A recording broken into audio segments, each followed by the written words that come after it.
Subscribe करा siddhis kitchen channel आणि नवनवीन व्हिडिओंच्या अपडेट पाहण्यासाठी बेल आयकॉन दाबायला विसरू नका। नमस्कार मित्रांनो, सिद्धीज किचनमध्ये तुम्हा सर्वांचं मनापासून खूप खूप स्वागत। तर आज आपण मालवणी पद्धतीमध्ये मऊ लुसलुशीत तांदळाची भाकरी कशी बनवायची याची आज आपण रेसिपी पाहणार आहोत। तर चला मग आपल्या रेसिपीला सुरुवात करूया। तर त्यासाठी मी इथे एका परातीमध्ये सुरुवातीला तांदळाचं पीठ घेतलेलं आहे। तांदळाचं पीठ घेतल्यानंतर आता मी यामध्ये थोडं पाणी ओतते आणि पाणी ओतल्यानंतर आता हे पीठ मी मळून घेते। तुम्ही इथे लक्षात ठेवा की आपल्याला पीठ मळताना जास्त पाणी पण ओतायचं नाही आहे यामध्ये। जर तुम्ही जास्त पाणी ओतलात तर पीठ आपलं पातळ होईल, ते नीट मळलं जाणार नाही। म्हणून सुरुवातीलाच पीठ मळताना थोडं पाणी ओतून पीठ मळून घ्यायचं आहे।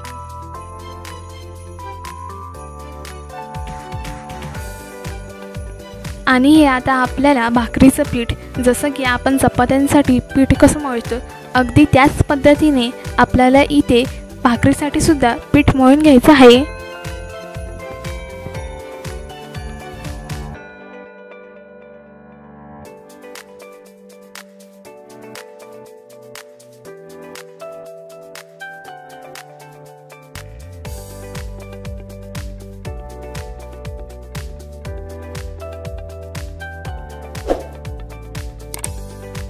तर इथे तुम्ही पाहू शकता की अगदी सहजपणे इथे आपलं भाकरीचं पीठ मळून तयार झालेलं आहे। तर आता मी या पिठाचा भाकरीसाठी छोटासा गोळा करून घेत आहे।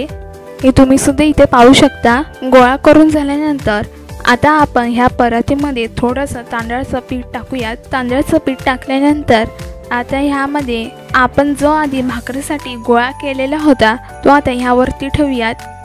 पिठाचा गोळा ठेवल्यानंतर आता ह्यावरती गोलाकार आकारामध्ये कडेकडेने बोटाने दाबत जायचं आहे। जसं की तुम्ही आधीच्या व्हिडिओमध्ये बघितलंच असेल की आपण नाचणीची भाकरी याआधी सुद्धा केलेली होती आणि आता आपण तांदळाची भाकरी त्याच पद्धतीने करणार आहोत। तर तुम्ही इथे पाहू शकता की ही भाकरी आपली अगदी छान गोलाकार आकारामध्ये हळूहळू रेडी होत आहे।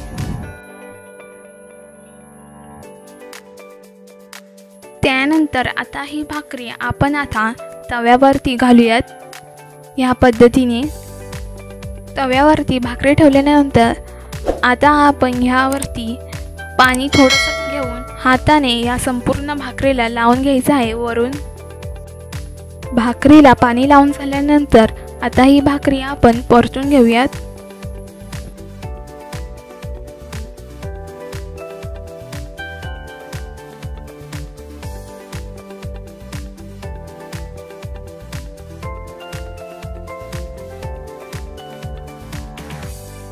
त्यानंतर तुम्ही इथे पाहू शकता की आपली भाकरी चंद्राच्या आकारासारखी गोल आकारामध्ये टम्म फुगलेली आहे।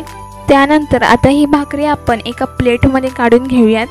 तर आता तुम्ही पाहू शकता की मी आता दुसरी भाकरी सुद्धा ह्याच पद्धतीने करून घेणार आहे। सुरुवातीला ही भाकरी अशी गोल आकारामध्ये थापून घ्यायची आणि त्यानंतर आपण या तव्यावरती ठेवूयात। भाकरी तव्यावरती ठेवल्यानंतर आता ह्या भाकरीवरनं आपण पाणी लावून घेऊयात। भाकरीला पाणी लावल्यानंतर आता ही भाकरी आपण परतून घेऊयात।